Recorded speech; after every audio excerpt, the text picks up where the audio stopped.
അല്ല, സർക്കാർ ഞങ്ങൾ തന്നെ നേരത്തെ തന്നെ പറഞ്ഞിട്ടുണ്ട്. നേരത്തെ തന്നെ ഇക്കാര്യത്തിൽ ഞാനിപ്പോഴല്ലേ നിങ്ങളെ കാണുന്നത്, അതിശക്തമായ നിലപാട് ഞങ്ങൾ പണ്ട് മുതലേ അത് പ്രകടിപ്പിച്ചിട്ടുണ്ട്. അങ്ങനെ വിളിക്കുന്നത് ശരിയല്ല. ത്രൂ ഗവൺമെൻറ്റാണ് ഒരു ഉദ്യോഗസ്ഥനെ ഗവർണർ വിളിക്കേണ്ടതെന്നുള്ള നിലപാട് UDF നിലപാടാണ്. ആ നിലപാട് വളരെ കൃത്യമാണ്. ഇത് ഇപ്പോൾ മാത്രമല്ലല്ലോ ഇത് നടക്കുന്നത്. 2018 ഒക്ടോബറിൽ ജസ്റ്റിസ് സദാശിവം ഗവർണറായിരുന്നപ്പോൾ DGP ലോക്നാഥ് ബെഹ്റയെ രാജ്ഭവനിലേക്ക് വിളിപ്പിച്ചത്. ഇന്ന് രാജ്ഭവനാണ്, ലോകഭവനല്ല. 2023 ഡിസംബറിൽ ഗവർണറുടെ കാറിന് നേരെ SFI പ്രവർത്തകർ അക്രമം അയച്ചുവിട്ടതിൻ്റെ പേരിൽ ചീഫ് സെക്രട്ടറിയെയും DGPയെയും രാജ്ഭവനിലേക്ക് വിളിപ്പിച്ചു. IPC 124 വകുപ്പ് പ്രകാരം കേസെടുക്കാൻ നിർദ്ദേശം കൊടുത്തു. ഇതൊക്കെ സമയത്ത് മുഖ്യമന്ത്രി ശ്രീ പിണറായി വിജയനായിരുന്നു. മുഖ്യമന്ത്രിയുടെ വിവാദമായ മലപ്പുറം പ്രസംഗത്തിൻ്റെ പേരിൽ governor Arif Khan 2024 October 7 chief സെക്രട്ടറിയെയും DGPയെയും രാജ്ഭവനിലേക്ക് വിളിച്ചിരുന്നു. ഇതൊക്കെ വാർത്തകൾ എൻ്റെ കയ്യിലുണ്ട്. ഞാൻ പറഞ്ഞതാണ്, ഓർമ്മപ്പെടുത്താൻ പറഞ്ഞതാണ്. കഴിഞ്ഞ ദിവസം പ്രതിപക്ഷ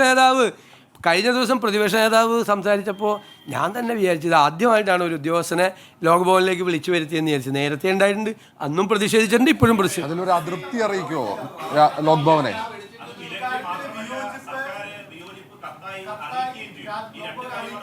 അതുകൊണ്ട് എന്താ കാര്യം? നമ്മൾ വിയോജിപ്പ് നേരത്തെ ഞാൻ പ്രതിപക്ഷ നേതാവ് എന്നുള്ളതിൽ വിയോജിപ്പ് പ്രകടിപ്പിച്ചിട്ടുണ്ട്. UDFൻ്റെ രാഷ്ട്രീയമായ എതിർപ്പ് പറഞ്ഞിട്ടുണ്ട്. ഈ സർക്കാരും ആ കാര്യത്തിലൂടെ യാതൊരു കാരണവശാൽ ഞാനിപ്പോഴെല്ലാം നിങ്ങളെ കാണുന്നത് ശക്തമായി ഞങ്ങൾ എതിർപ്പ് തീർച്ചയായിട്ടും.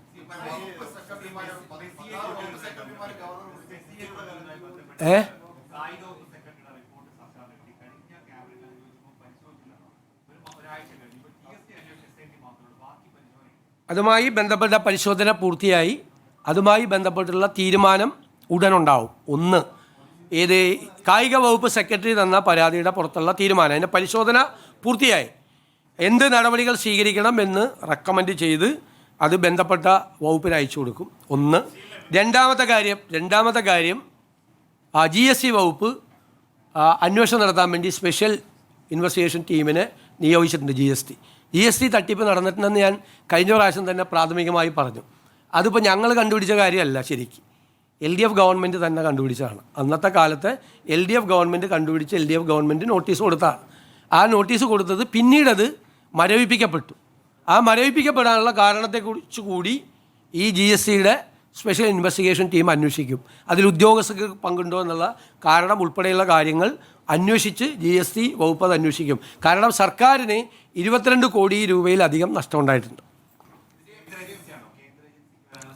അതല്ല, നമ്മളത് അന്വേഷിച്ചിട്ടല്ലേ നമ്മളത് നടപടിയെടുത്താലേ കേന്ദ്ര ഏജൻസിയുടെ ആവശ്യമുണ്ടോ ഇല്ലയെന്ന് നമ്മൾ അന്വേഷണം നടത്താൻ GSTയുടെ അന്വേഷണം നടക്കുന്നു. മറ്റ് അന്വേഷണത്തിൻ്റെ കാര്യത്തിൽ അവർ തന്ന കായിക വകുപ്പ് തന്ന പരാതി ഞങ്ങളുടെ പരിശോധന പൂർത്തിയായി, തീരുമാനം പ്രഖ്യാപിക്കും പെട്ടെന്ന് തന്നെ. ഇത് തീർത്തോട്ടെ, വേറെ എന്ത്? അത് ഞാൻ പ്രഖ്യാപിക്കും, ഞങ്ങൾ പ്രഖ്യാപിക്കും ഇത്.